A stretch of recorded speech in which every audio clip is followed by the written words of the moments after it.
Rádio Poeta. Rádio Poeta.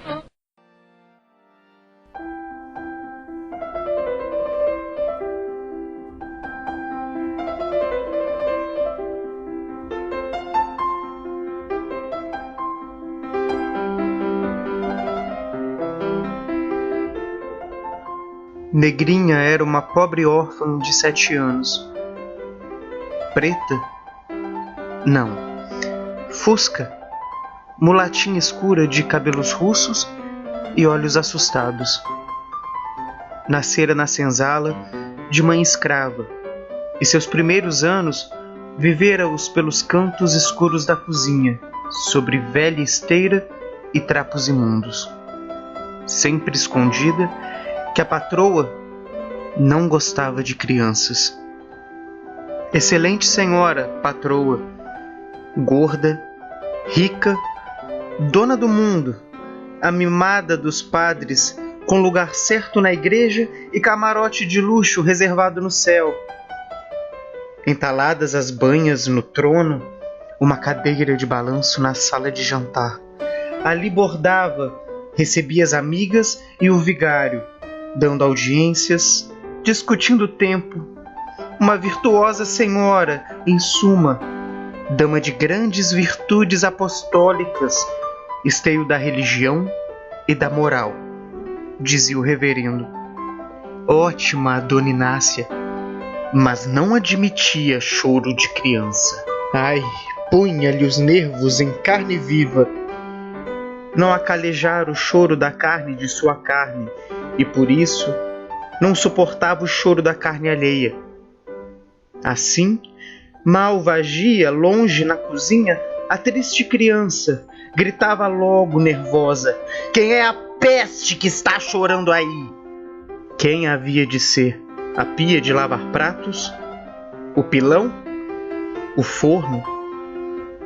A mãe da criminosa abafava a boquinha da filha e afastava-se com ela para os fundos do quintal, torcendo-lhe em caminho beliscões de desespero.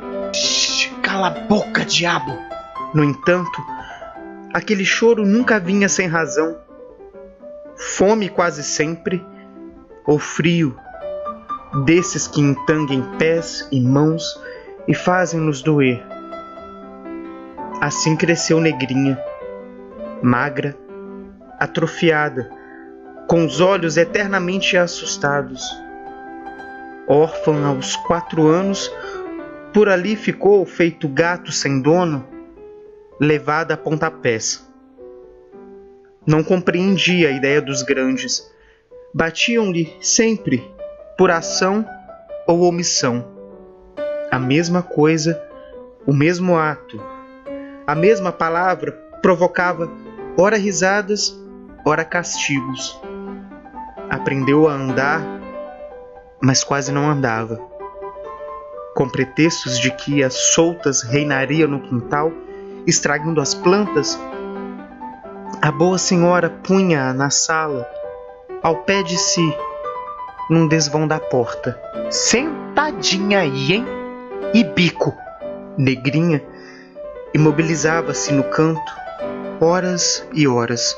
"Braços cruzados, já!" "Diabo!" Cruzava os bracinhos a tremer, sempre com um susto nos olhos. E o tempo corria, e o relógio batia 1, 2, 3, 4, 5 horas. Um cuco tão engraçadinho.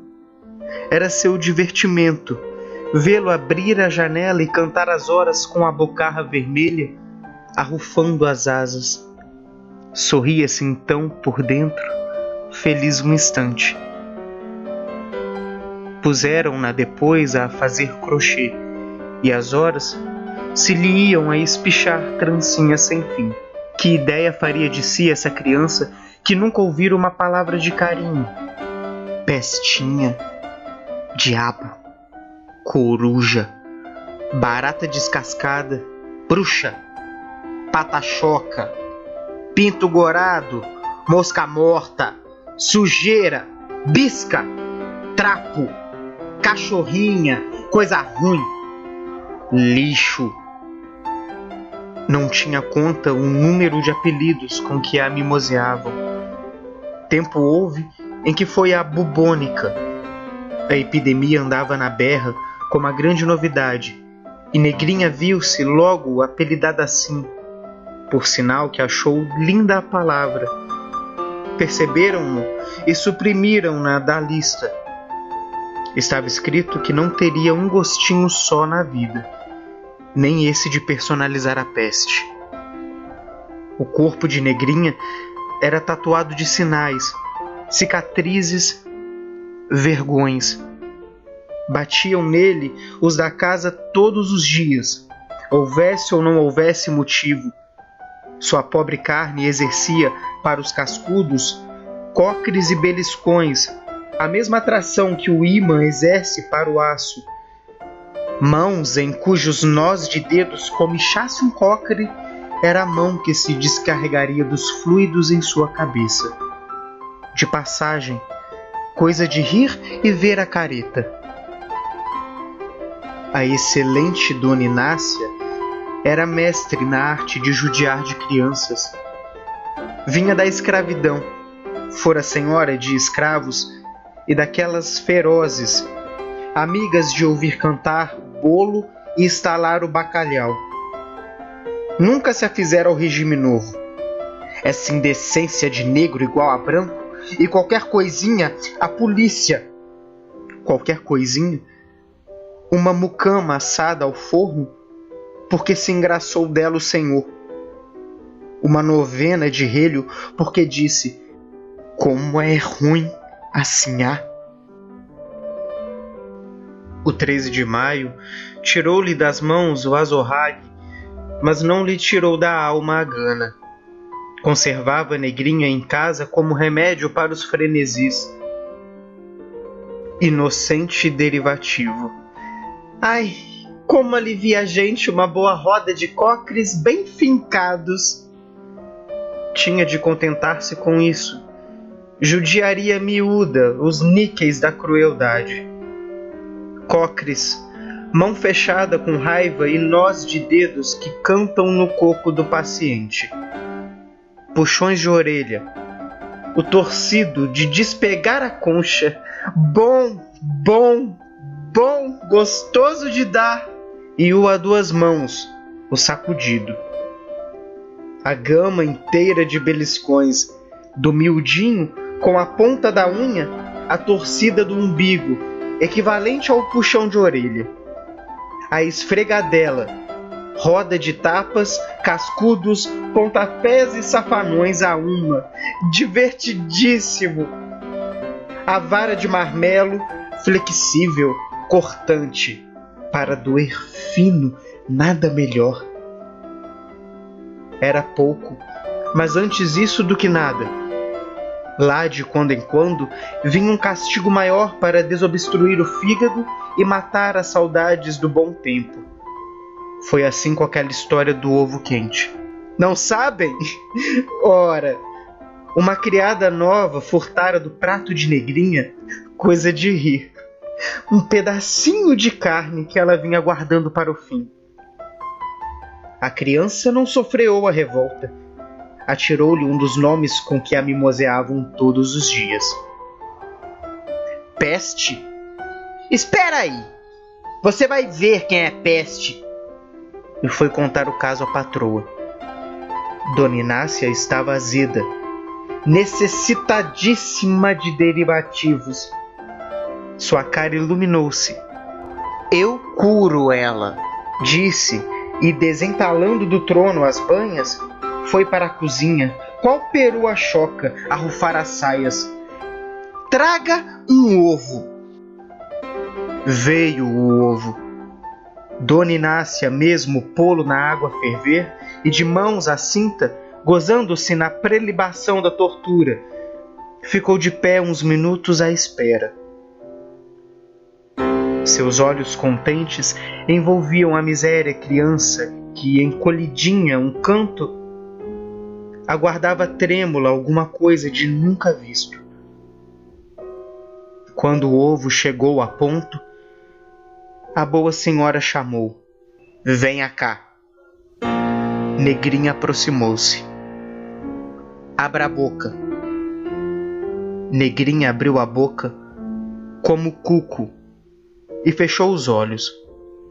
A patroa, então, com uma colher, tirou da água, pulando o ovo e zás na boca da pequena. E antes que o urro de dor saísse, suas mãos amordaçaram-na até que o ovo arrefecesse. Negrinha urrou surdamente pelo nariz, esperneou, mas só. Nem os vizinhos chegaram a perceber aquilo. Depois, diga nomes feios aos mais velhos outra vez, ouviu peste. E a virtuosa dama voltou contente da vida para o trono, a fim de receber o vigário que chegava. "Ah, monsenhor, não se pode ser boa nesta vida. Estou criando aquela pobre órfã, filha da cesárea. Mas que trabalheira me dá! A caridade é a mais bela das virtudes cristãs, minha senhora," murmurou o padre. "Sim, mas cansa. Quem dá aos pobres, empresta a Deus." A boa senhora suspirou resignadamente. "Ainda é o que vale." Certo dezembro, vieram passar as férias com Santa Inácia 2 sobrinhas suas, pequenotas, lindas meninas louras, ricas, nascidas e criadas em ninho de plumas. Do seu canto, na sala do trono, Negrinha viu-as irromperem pela casa como 2 anjos do céu, alegres, pulando e rindo com a vivacidade de cachorrinhos novos. Negrinha olhou imediatamente para a senhora, certa de vê-la armada para desferir contra os anjos invasores o raio de um castigo tremendo. Mas abriu a boca. A sinhá ria-se também. Que? Pois não era crime brincar? Estaria tudo mudado, e findo seu inferno, e aberto o céu? No enlevo da doce ilusão, Negrinha levantou-se e veio para a festa infantil, fascinada pela alegria dos anjos. Mas a dura lição da desigualdade humana lhe chicoteou a alma. Beliscão no umbigo e nos ouvidos o som cruel de todos os dias. "Já para o seu lugar, pestinha! Não se enxerga?" Com lágrimas dolorosas, menos de dor física que de angústia moral, sofrimento novo que se vinha a acrescer aos já conhecidos, a triste criança encorajou-se no cantinho de sempre. "Quem é titia?" perguntou uma das meninas, curiosa. "Quem há de ser?" disse a tia num suspiro de vítima. "Uma caridade minha. Não me corrijo. Vivo criando essas pobres de Deus. Uma órfã. Mas brinquem, filhinhas. A casa é grande. Brinquem por aí afora." Brinquem. Brincar. Como seria bom brincar? Refletiu com suas lágrimas no canto a dolorosa Martizinha, que até ali só brincara em imaginação com o cuco. Chegaram as malas e logo: "Meus brinquedos!" reclamaram as 2 meninas. Uma criada abriu-as e tirou os brinquedos. "Que maravilha! Um cavalo de pau!" Negrinha regalava os olhos. Nunca imaginara coisa assim tão galante. Um cavalinho. E mais, que é aquilo? Uma criancinha de cabelos amarelos que falava mamã, que dormia. Era de êxtase o olhar de Negrinha. Nunca vira uma boneca e nem sequer sabia o nome desse brinquedo. Mas compreendeu que era uma criança artificial. "É feita?" perguntou, extasiada.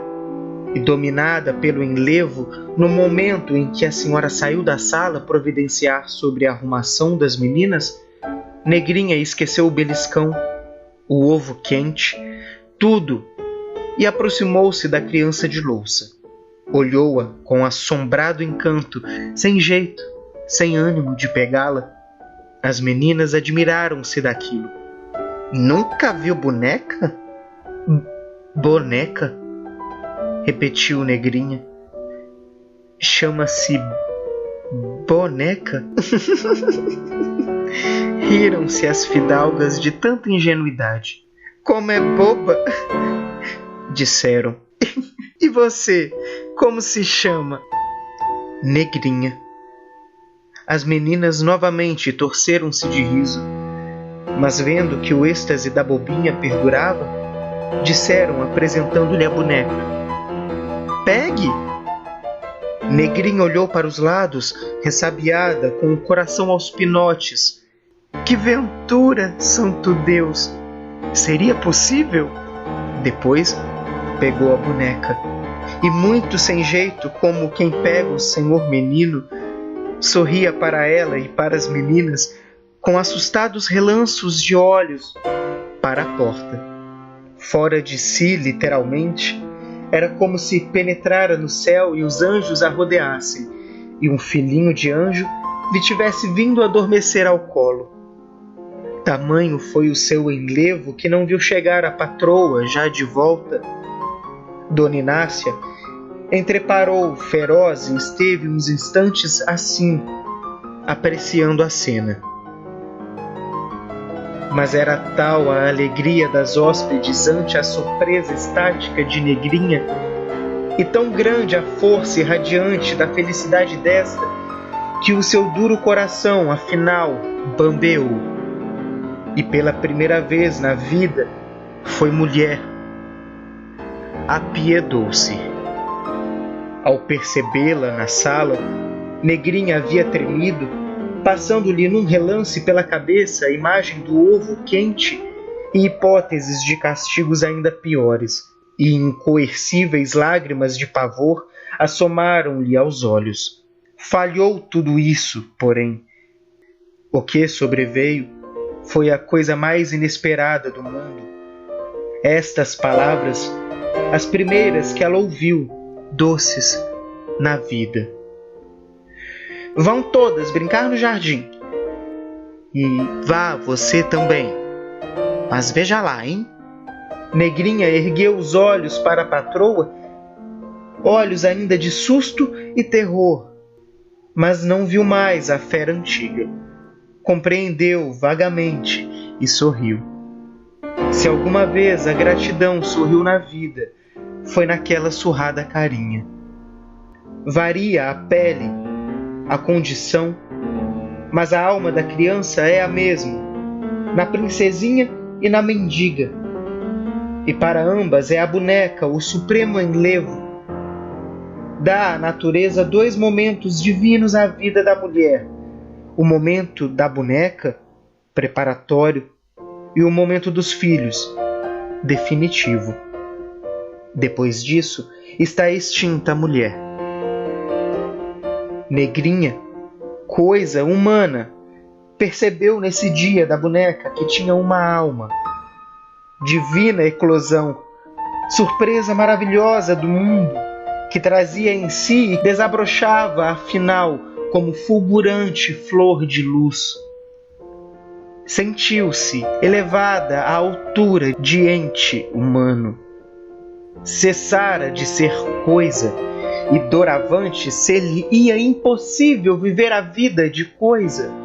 Se não era coisa, se sentia, se vibrava. Assim foi, e essa consciência a matou. Terminadas as férias, partiram as meninas, levando consigo a boneca, e a casa voltou ao ramerrão habitual. Só não voltou a si Negrinha. Sentia-se outra, inteiramente transformada. Dona Inácia, pensativa, já não atazanava tanto, e na cozinha uma criada nova, boa de coração, amenizava-lhe a vida. Negrinha, não obstante, caíra numa tristeza infinita. Mal comia e perdera a expressão de susto que tinha nos olhos. Trazia-os, agora nostálgicos, cismarrentos. Aquele dezembro de férias, luminosa rajada de céu, trevas adentro do seu doloroso inferno, envenenara, brincara ao sol no jardim, brincara, acalentara dias seguidos a linda boneca loura, tão boa, tão quieta a dizer mamã, a cerrar os olhos para dormir, vivera, realizando sonhos da imaginação. Desabrochara-se de alma. Morreu na esteirinha rota, abandonada de todos como um gato sem dono. Jamais, entretanto, ninguém morreu com maior beleza. O delírio rodeou-a de bonecas, todas louras, de olhos azuis e de anjos. E bonecas e anjos remoinhavam-lhe em torno numa farândula do céu. Sentia-se agarrada por aquelas mãozinhas de louça, abraçada, rodopiada. Veio a tontura. Uma névoa envolveu tudo. E tudo regirou em seguida, confusamente, num disco. Ressoaram vozes apagadas, longe, pela última vez, o cuco lhe apareceu de boca aberta, mas, imóvel, sem rufar as asas, foi-se apagando. O vermelho da goela desmaiou, e tudo se esvaiu em trevas. Depois, vala comum. A terra papou com indiferença aquela carnezinha de terceira, uma miséria, 30 quilos mal pesados, e de negrinha ficaram no mundo apenas 2 impressões, uma cômica, na memória das meninas ricas. Lembras-te daquela bobinha da titia que nunca vira boneca? Outra, de saudade no nó dos dedos de Dona Inácia. Como era boa para um cocle!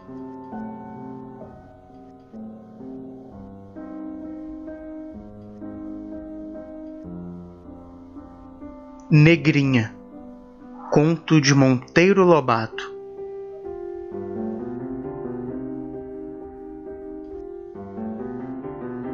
Monteiro Lobato nasceu em 1882 e faleceu em 1948. Mais conhecido por sua obra infantil, publicou também contos e panfletos políticos. Foi editor, tradutor e empresário. Seus livros mais importantes, Urupês e Cidades Mortas.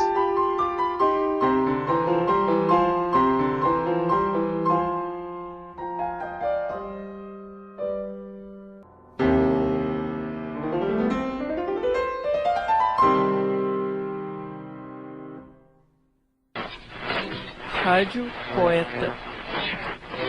Rádio Poeta.